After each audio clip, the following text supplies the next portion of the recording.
All right, next thing I want to look at, and this is paralleling the subject matter that we're covering in sections 41.3 to 41.5, are the principal quantum numbers that we get as our solution for hydrogen, for the electron going around a hydrogen atom in the three-dimensional solution that we discussed earlier.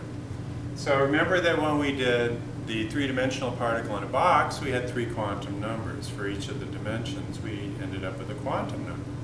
And those quantum numbers for the particle in a three-dimensional box were nx, ny, and nz.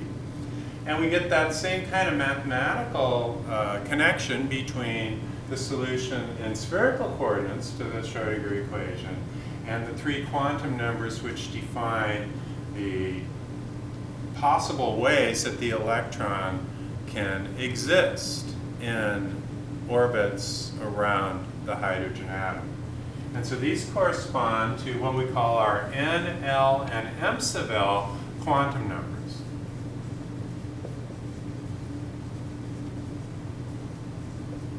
Of these, N is called the principal quantum number.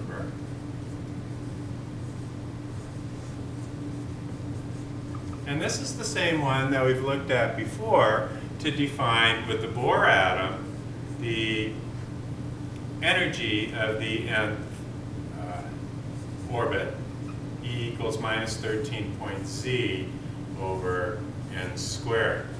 So this principal quantum number defines the energy of an electron in what we could call different shells.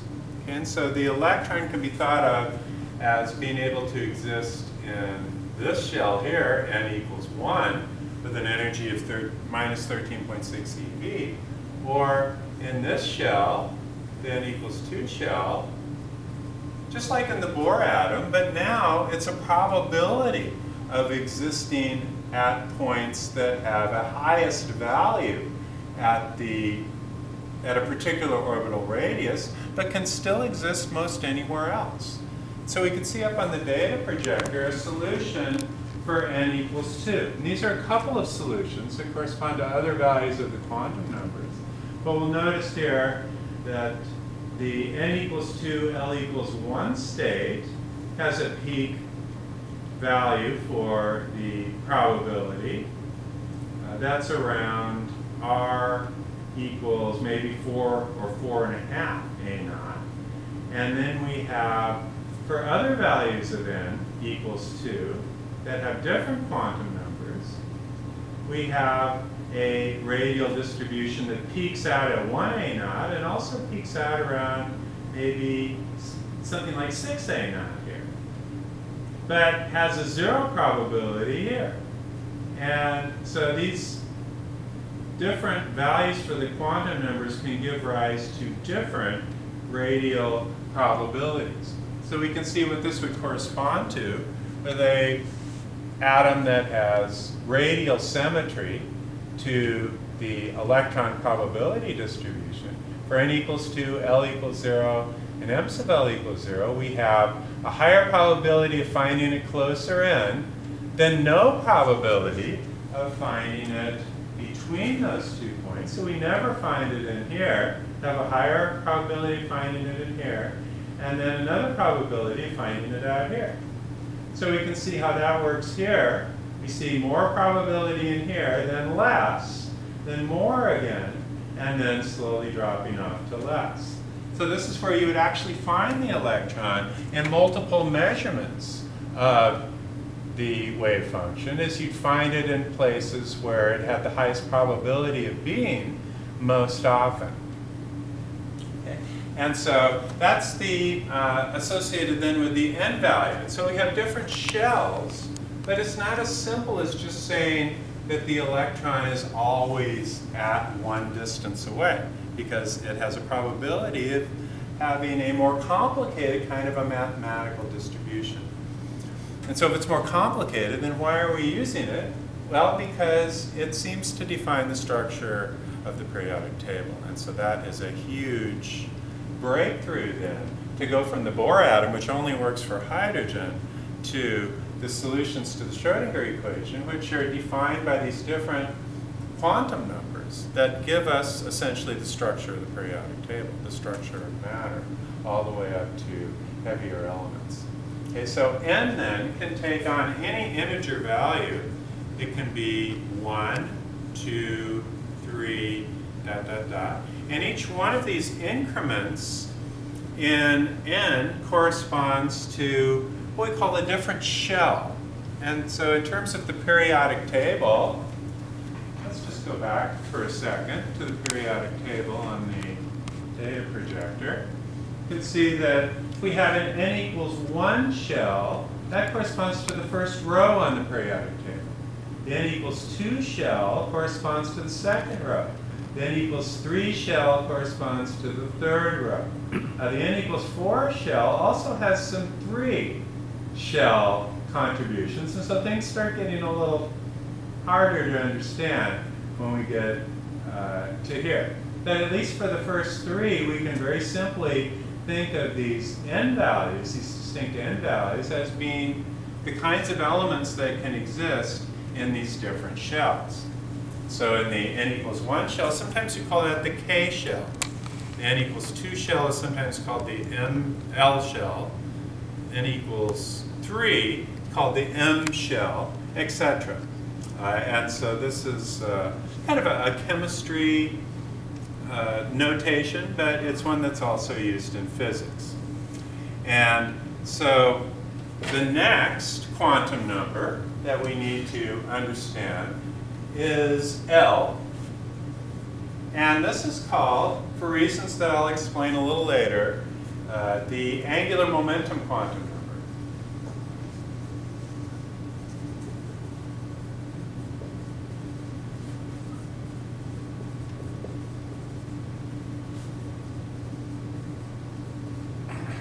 And so this relates then to an angular dependence on the orbits. And so something that has a non-zero value for L is going to have a theta contribution to the total wave function, and might look, for example, like what we sometimes call a p orbit. It would have maybe a figure 8 of revolution. And so the angular momentum tends to throw it farther away from the nucleus, and that allows for it to have this kind of a dependence then on the theta values that are associated with the original solution to the wave function. Remember that psi, in general, is a function of r, theta, and phi. And so we've just been looking at simple examples where it's purely radial. But purely radial tend to correspond to what are called s orbits that have 0 total angular momentum. And so how does the angular momentum quantum number relate to n? Well, L can be 0, and so that just gives us an s orbit, or one that has pure radial symmetry. But then it can also have 1, 2, and this can increment all the way up to n minus 1, where n is the number that is associated with your principal quantum number. So for example, if n is equal to 1, then I think that you can convince yourself that L can only be 0, because L can increment all the way up to n minus 1, but it's already at 1 minus 1 at the beginning. And so an n equals 1 orbit then has pure spherical symmetry, no angular dependence, and no angular momentum quantum number. On the other hand, n equals 2 can have an L value of 0 or 1. Because by the time we get to 1, that's 2 minus 1 is 1. And so the L value then for this can be 0 or 1. For an n equals 3, principal quantum number, you can have an L value that can either be 0, 1, or 2. And for n equals 1, you could have 0, 1, 2, and 3. Okay, and so for each of these then, we have a certain set number of electrons that can exist in each unique state that is associated with all the different possible combinations of quantum numbers. So that's where we're going with this. Once we figure out what all the quantum numbers are, then we can figure out how many electrons can exist in a combination of all the different possible permutations of these states. And that will give us the structure of the periodic table. So that's why it's so important. Okay, so that's our angular momentum quantum number. And associated with that, we have a total angular momentum L that's equal to the square root of little l times little l plus 1 times h bar. Okay, so the angular momentum quantum number by itself is not angular momentum, but it relates to the angular momentum by this relationship which connects the angular momentum quantum number to the total angular momentum.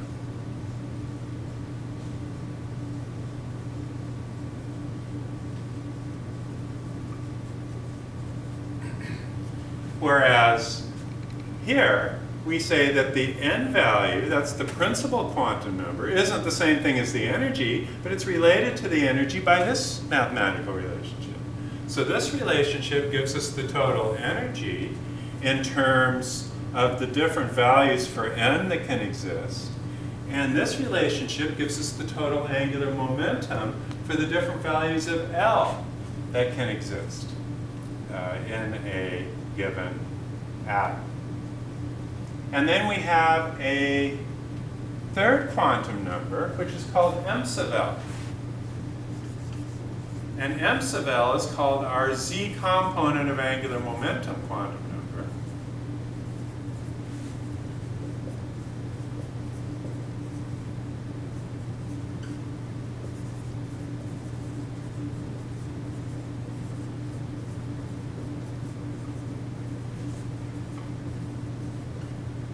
And m sub L can go all the way from minus L to minus L plus 1, minus L plus 2, all the way down to 0, and then to integer values all the way up to plus L. This is minus L plus 1, right? So this would be L minus 1. And finally to L. Okay, so this can take on integer values from minus L to plus L. So for example, if L, our angular momentum quantum number, was 2, then m sub L could be minus 2, minus 1, 0, plus 1, plus 2. Whereas if L were equal to 1, then m sub L could be minus 1, 0, plus 1. If L were equal to 3, then m sub L could be minus 3, minus 2, minus 1, 0, plus 1, plus 2, plus 3. So it can take on integer values between minus L and plus L, and that includes 0. And so we might wonder, well, what does that correspond to? Well, if we have a magnetic field in a certain region of space, then we can imagine that the angular momentum is associated with the electron circling the atom. So imagine that the electron is circling around the atom like this, okay, instead of this wheel rim. Imagine this wheel rim to be an electron, or one dot on the wheel rim to be the electron that's going round and round. But if you project a magnetic field into this region of space, it generates a torque on the system. And that torque is going to cause it to precess like a gyroscope. And so it's going to do this kind of motion under the influence of the angular momentum vector experiencing torque. And so as it goes round and round, the angular momentum vector is going to point like this. This is going to be the z-axis. And we're choosing the z-axis as the direction of the magnetic field. That's the direction of B in this region of space. And so then the angular momentum, let's say in this case that big L is equal to 2. Then L here would be the square root of 2 times 2 plus 1 h bar, where that would be the square root of 2 times 3, which is 6 h bar. That would be the length of the angular momentum vector, but it would project down onto the z-axis so that this particular configuration would be a conical shape that the angular momentum vector axis makes as it precesses about the vertical axis. And so then this would be LZ, and LZ is equal to m sub L h bar. So this then is the z component of angular momentum that projects down onto the vertical axis. Okay, and so in classical physics, a gyroscope can take on any value for this angle. But in quantum physics, it can either be there, or it can be here, or it can be here, it can be here, or here, but nowhere in between. And so this is a way then of testing to see whether or not these solutions are real, is to actually project a magnetic field into the region of space and see if you can see a splitting in the energy states between the different orientations of m sub L with respect to a particular L value. And so if L equals 2, then this top one here would be equal to 2 h bar. For L equals 1, point out like this, would have a length square root of 6 h bar, but this would be 1 h bar for the z component of angular momentum. Where LZ, this is the projection of L onto the z-axis. That's the z component of angular momentum.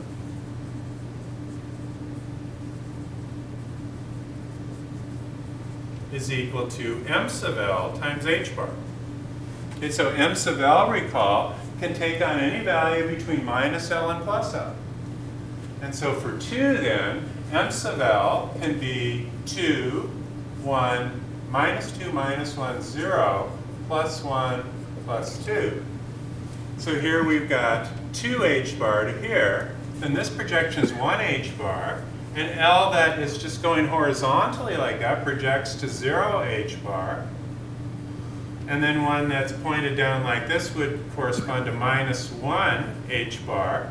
And one that's pointed down like this would project onto the z-axis as minus 2 h bar.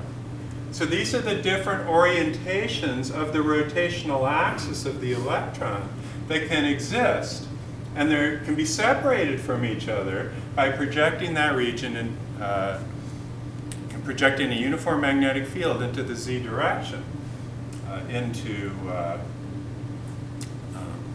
the region where the particle is sitting. Okay, so if we take a look then at these different orientations, and we see here that the solid arrow is the L value, which is always the same in this problem. It's the square root of 6 times h bar, as we saw before. 2, square root of 2 times 2 plus 1 times h bar. But it projects onto the z-axis in 1, 2, 3, 4, 5 different ways. Okay, and so those are then the different states that can exist for an electron in the hydrogen atom. And so let's take a look at what this implies. First of all, we should be able to find the angle between LZ and L.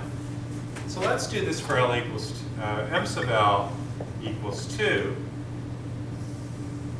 and L equals the square root of 6 times h bar.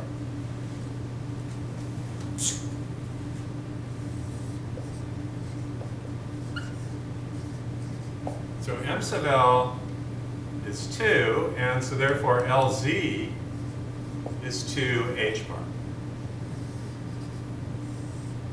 And then this angle here would be theta. Now how would that correspond to some physical situation? Well, again, we've got our analogy, our classical analogy of this bicycle wheel rotating. It's getting its torque from the gravitational force that's acting rather than from the magnetic field, but it's still processing around like this in a similar way. So it's just this angle that we're measuring from the z-axis. So we should be able to measure that angle, or calculate it at least, from just here saying that the cosine of theta is equal to adjacent LZ over L. Or in this case, that's going to be equal to 2 h bar divided by square root of 6 h bar. And so then theta would be equal to the inverse cosine of 2 over root 6. Okay, similarly, if L projects to 1 h bar, so this would be another value for LZ, then the theta value would be equal to 1 h bar divided by the square root of 6, and so that would be the inverse cosine of 1 over root 6. If it were in this horizontal position, we don't really need to do a calculation. We know that for, here this is m sub L equals 2, this is m sub L equals 1. Here, this would be for m sub L equals 0. We know that theta would be 90 degrees. Okay, because LZ is 0, so the cosine, theta then is the inverse cosine of 0, which is 90 degrees. And then the other angles would be symmetric, but would just be measured with respect to the horizontal axis, and would be negative. It would be the same values that these angles had above the x-axis. And so these angles then can be calculated, and by looking at unique combinations of the different quantum numbers, we can actually predict the structure of the periodic table. Let me show you how that would work. Remember that we've got 3 quantum numbers so far, and we're actually going to add another one in a second to complete this view. That's the spin. But before we get to that, let's just look at the 3 quantum numbers n, L, and m sub L. So for psi 1, we can say psi of n, L, m sub L. And if we can cycle through all the possible combinations of n, L, and m sub L, we should have all of the different solutions that we can get to the Schrodinger wave equation that apply to an electron going around the atom with a spherical potential. Okay, and so here let's do it for, first of all, n equals 1. Well, for n equals 1, then L would be 0, and m sub L would be 0. Why is m sub L equal to 0? Well, remember that L goes from 0 up to n minus 1.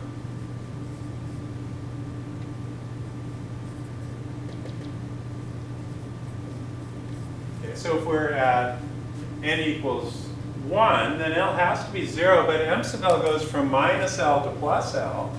And so m sub L also has to be 0, because minus 0 and plus 0 are the same as 0. And so this is the only wave function that is associated with the solution for n equals 1. Okay, now for n equals 2, we have psi of 2, 0, 0. But we also have psi of 2, 1, 0. We have psi of 2, 1, minus 1. And we have psi of 2, 1, 1. Because for the value L equals 1, m sub L can be 0, minus 1, or plus 1. And so this then corresponds to the same kind of orbit that we're seeing here for the n equals 1, but with n equals 2, but still having L and m sub L equaling 0. But by cycling through all the different possibilities, we see that there are 3 different possible wave functions that correspond to L equals 1, because m sub L can be 0, -1, or +1. So now let's go back to the periodic table and see if we can make sense out of that. Okay, so we see here, for n equals 1, we have, well, we've got 2 orbits. And here we're seeing that we just have 1. For n equals 2, we've got 2 orbits that correspond to s orbits with no L values. Then we have 6 orbits that have L equals 1. Okay, so this corresponds then to our angular momentum quantum number being 1. We have 6 instead of 3. The same thing with 3s. We have 3s00, and we have here, these are called our p orbits. We've got 6 of those. So the question then is, we're off by a factor of 2. Okay, and so where do we get that extra factor of 2? Well, the answer is, to complete this, we need a spin angular momentum quantum number, or 2, yeah. We need a spin quantum number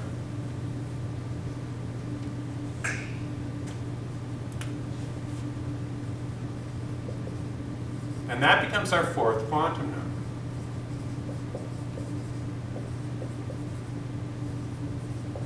And so we can either have a system with spin up, which looks like this. Here would be our SZ. That's kind of corresponding to our LZ before. Here's our spin, but then the spin itself can also be precessing about the z-axis.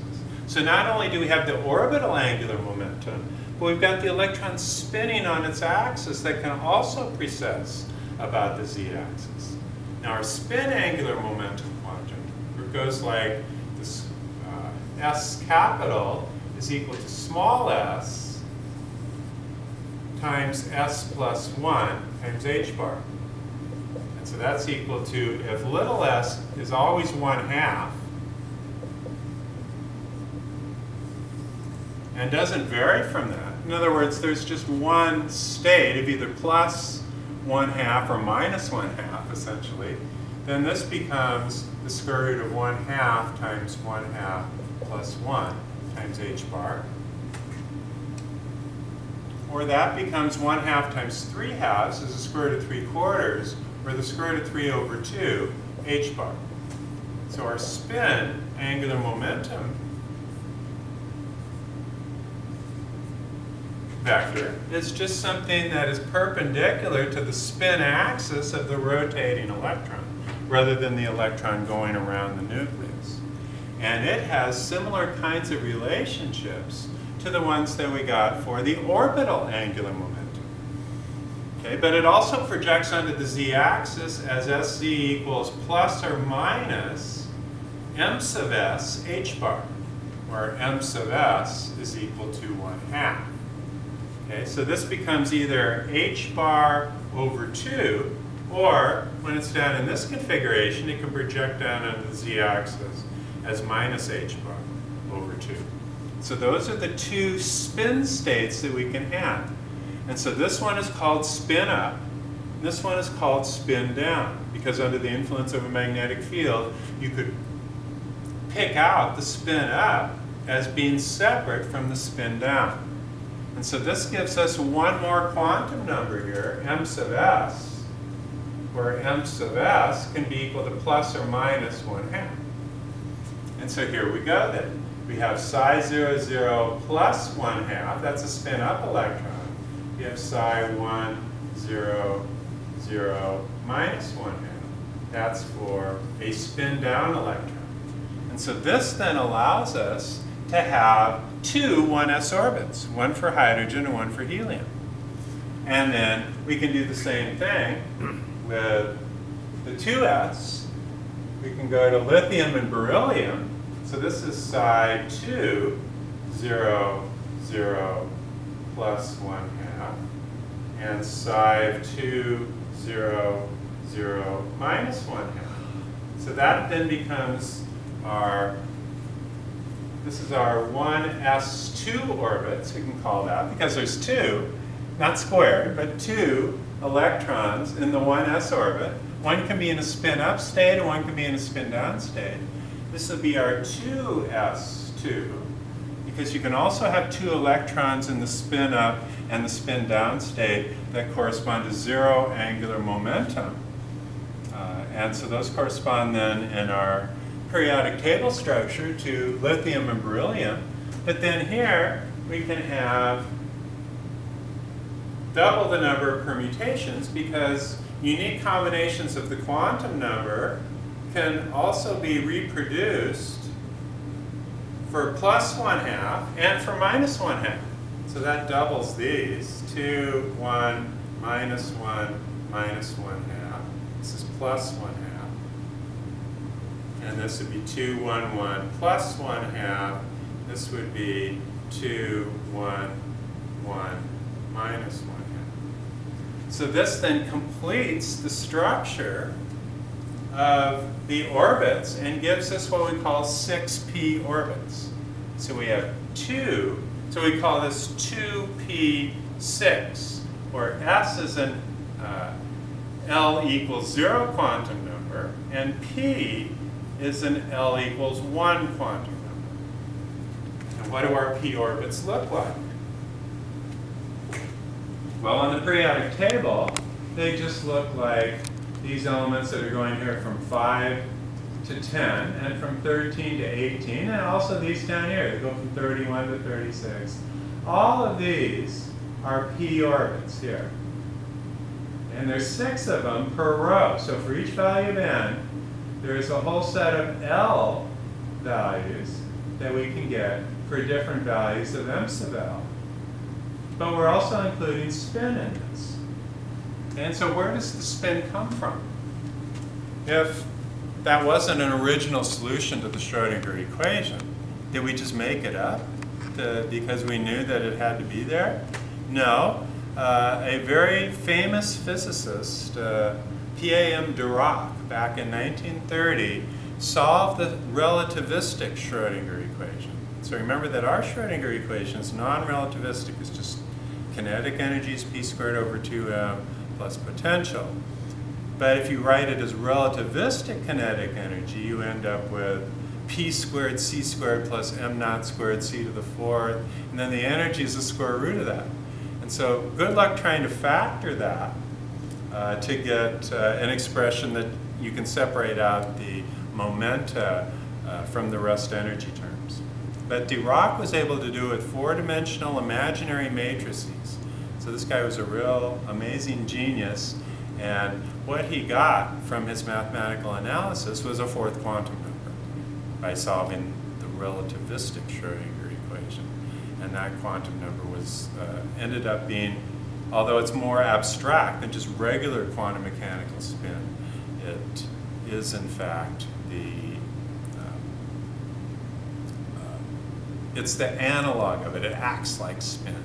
In terms of magnetic fields acting on the electron, produces the same kinds of forces that an electron that were spinning would experience. But it's not the same thing as spin. It just kind of acts like it mathematically.